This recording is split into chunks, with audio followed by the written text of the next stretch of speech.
My name is Richard Cleaver, and I'm an audio engineer, and I work out of Kingston, Ontario, Canada. This is my project studio, Whisperwood Recording Studios. It is here that I do most of my mixing and editing activities.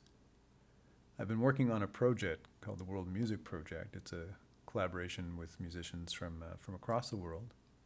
They've asked me to mix a particular song, and I've been doing a series of videos about how I've approached this particular mix, and this is the third in the series. This video is going to focus on some of the things that I do for the vocals, and I hope that you'll enjoy it. When we last left the session, we had been doing a few things to it. We had brought the audio files in, and we did quite a bit of track management, naming tracks, color coding tracks, grouping tracks against VCAs. And the other thing that I hadn't done with the track management piece, which I will show you here, are song markers. And I use song markers as a way to help me navigate through the session itself. This song, given its length, you can see it actually has quite a few markers. These are the ones at the top of the Pro Tools session. And the song is actually broken out in terms of vocals that introduce the song and vocals that end the song. And in between, different instruments are featured. And the advantage for me is that if I want to go to a particular section, like if I want to go to the section where the sitar is featured,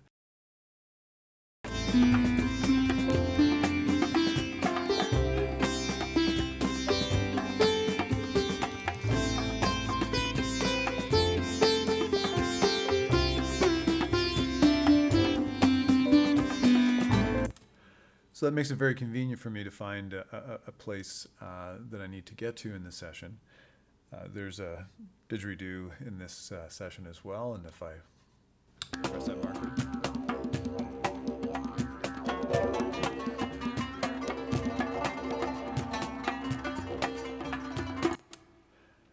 there's also, things like accordions and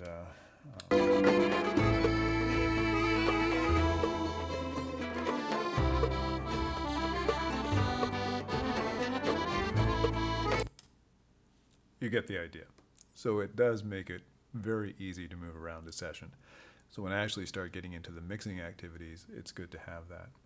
The other thing I'd like to quickly point out is that I also had to do all of my input-output assignments.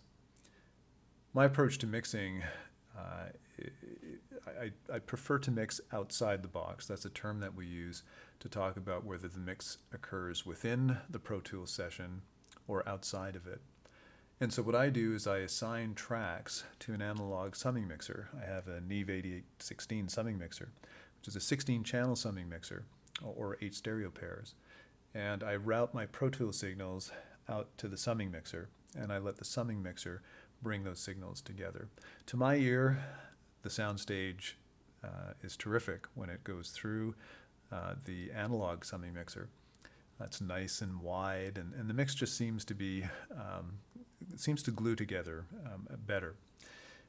And so to do that, I just go through and, again, based on the groupings, so based on these VCA groupings that I've set up, I just route each VCA group to a particular analog channel, which I designate as A1, analog 1, 3, 4, 5, 6, 7, 8, etc.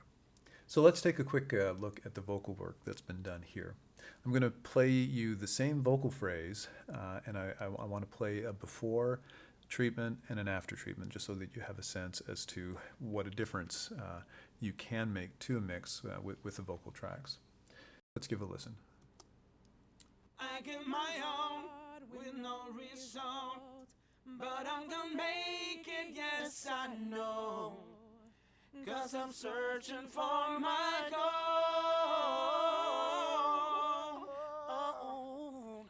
See if you can hear a difference. I give my all with no result, but I'm gonna make it, yes I know, 'cause I'm searching for my goal.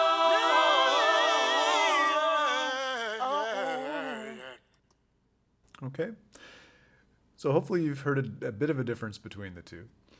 What I'd like to do is just walk you a little bit through how I got to the after stage. So we'll go back to our section where the vocals first come in. This one has no editing, no changes really, other than the fades that we put in front and back. But this allows me to have a sense as to the actual quality of the recording that took place. So let's give a listen. I gave my heart with no result, but I will make it, yes, I know. So that track sounds pretty good. It was recorded well, and the singer is clearly very talented. So what I'd like to do is just walk you through some of the activities that I do with a vocal track. One of the things that I like to do is put a little bit of basic processing in place. Even though I'm not yet ready to mix a song, I like to put a little bit of vocal processing in place. And the things that I generally always use with vocals, I usually have a de-esser in place.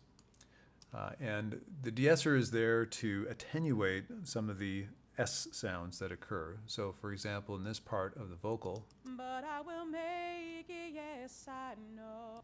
She says, yes, I know. Yes, I know. And if we put the de-esser on, you'll see it work. You'll see a little red mark appear here on the attenuation side. Yes, I know. And all it's doing is it's just ducking the S sound, making it appear lower in the mix. With some singers, if they're very sibilant, if they have very pronounced S's, or plosives like P's and T's, I'll actually go in and deal with them in a very granular way and bring the volume down just for those sounds. But her voice is actually very balanced, and I don't need to do that here. The next thing that I like to do is I like to add a little bit of EQ. It's not to say that the vocal wasn't recorded well, but in the context of the mix, we want the vocals to have a little bit of a sheen to them. And we also want to watch the low end and the mids as well. So here's what her voice sounds like without EQ. I gave my heart with no result, but I will make it, yes, I know. And with EQ. I gave my heart with no result, but I will make it, yes, I know. So to my ear, the vocal sounds much clearer and actually seems to have a little more energy, even with just some basic equalization techniques. Generally speaking, I roll the lows, so I basically say, in this case, anything about 100 hertz and below is rolled off. I have given her voice a bit of a boost in the 300 hertz range. I don't always do that, but it seemed to suit her voice. I've given quite a bit of boost at around the 1.5 kilohertz area, again around the 3.5 kilohertz area, as well as a lot of sheen in the sort of 10 to 12 kilohertz area. Put in place a couple of compressors. So in this case, I have the Arvox compressor, and so we'll listen to it without and then with. So here it is without. I gave my heart with no result, but I will make it, yes, I know. Okay, and we'll put it in. I gave my heart with no result, but I will make it, yes, I know. So you probably heard perhaps a little more loudness with the with the vocal. Compression obviously helps to even out the dynamics a little bit. I often will have two compressors going against a vocal, and in this case I have the 1176 plugin from Waves. And as before, we'll listen to it with the compressor out and then with it in. I gave my heart with no result, but I will make it, yes, I know. And here it is in. I gave my heart with no result, but I will make it, yes, I know. Okay, so that's compression working a little bit immediately after our de-esser and EQ, and then again, each compressor is doing just a little bit of work and helping to smooth things out, and I think create quite a nice sound. I like to also add in a bit of reverb just to give the voice some presence, and this is what it sounds like. I gave my heart with no result, but I will make it, yes, I know. So, some basic processing around the voice itself. A few other things that I look at with my vocal work, and I'll give you an example. If we listen to this track, which is a falsetto track. Let's give it a listen. I get my own with no result, but I can make it, yes, I know. I can tell by looking at the track that it was not recorded well. And this is not an unusual issue. I find that many tracks that I receive from musicians who are doing work in their home studios is that they'll often either record the signal too hot, so too much gain, or the other way, which is not enough gain. And the reality is you have to find some place in the middle and to try to get the best signal to noise ratio. And so when I have tracks like this where there really isn't sufficient gain, I have a couple of choices in terms of how I might remediate that. I find, at least within the context of this particular project, it's just as easy for me to use clip gain, and I'll add the gain right here, and you can see the waveforms changing. Well, that's just an amplitude shift, and it will make this different. So let's hear it now. I get my own with no result, but I can make it, yes, I know. So again, I like to go through the vocal tracks and make sure that they are appropriately gain staged. You can see that the seventh vocal here also has similar issues, so I would just again bring the gain staging up. The other thing that I do once I'm satisfied that the gain staging is set well, I will remove any other noise that I didn't catch through my first pass. And I can tell by looking at this same track here, the falsetto track, that there's some other noise in the track itself. Let's give a listen. Right. So what we have there is we have that type of sound.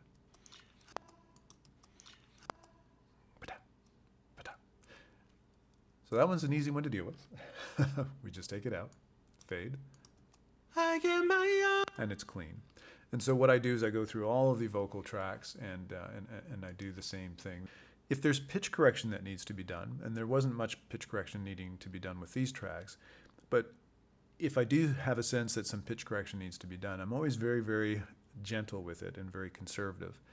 Auto-tune is a tool, in my opinion, best used lightly, if at all. So I'll pitch correct where necessary, unless a producer is directing me otherwise. And in this case, there were a few of the phrases on a couple of the tracks needed some mild pitch correction, but nothing of significance. The other thing that I'll do, which I will bring you to the area that I did do the work on the vocals, I do alignment. You can see by all of these cuts and edits that what I've done is I've actually taken the vocal tracks and I've helped them to sit together a little better. I think a good example of that is probably with this particular vocal pairing. They're going to say the word result. And what I had to do, because they didn't say the tuz at the same time, in fact, I actually took the tuz out of the other vocals that are singing at this point, because all of the T's were in different places, and so you have this sort of type of effect, which isn't very good. So we'll just listen to them sing the word result. With no result. So I aligned the result just to make sure that, that it fit. And I also made sure that phrases, as best I could, were sitting well in the mix and didn't seem to pop out in a strange place, which can sometimes happen with vocals. So again, if we listen to all of these vocal tracks in the area that's been finished, this is the final result that we have. I give my all with no result, but I'm gonna make it, yes I know, 'cause I'm searching for my goal.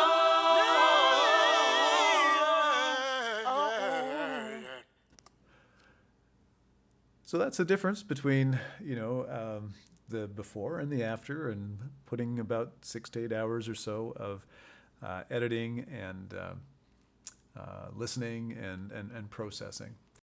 In my next video, I'll show you how I approach the instruments, and they're generally a little easier. Again, the vocals are the most important part of the song, and so you want to make sure you spend a good amount of time getting them ready for the mix.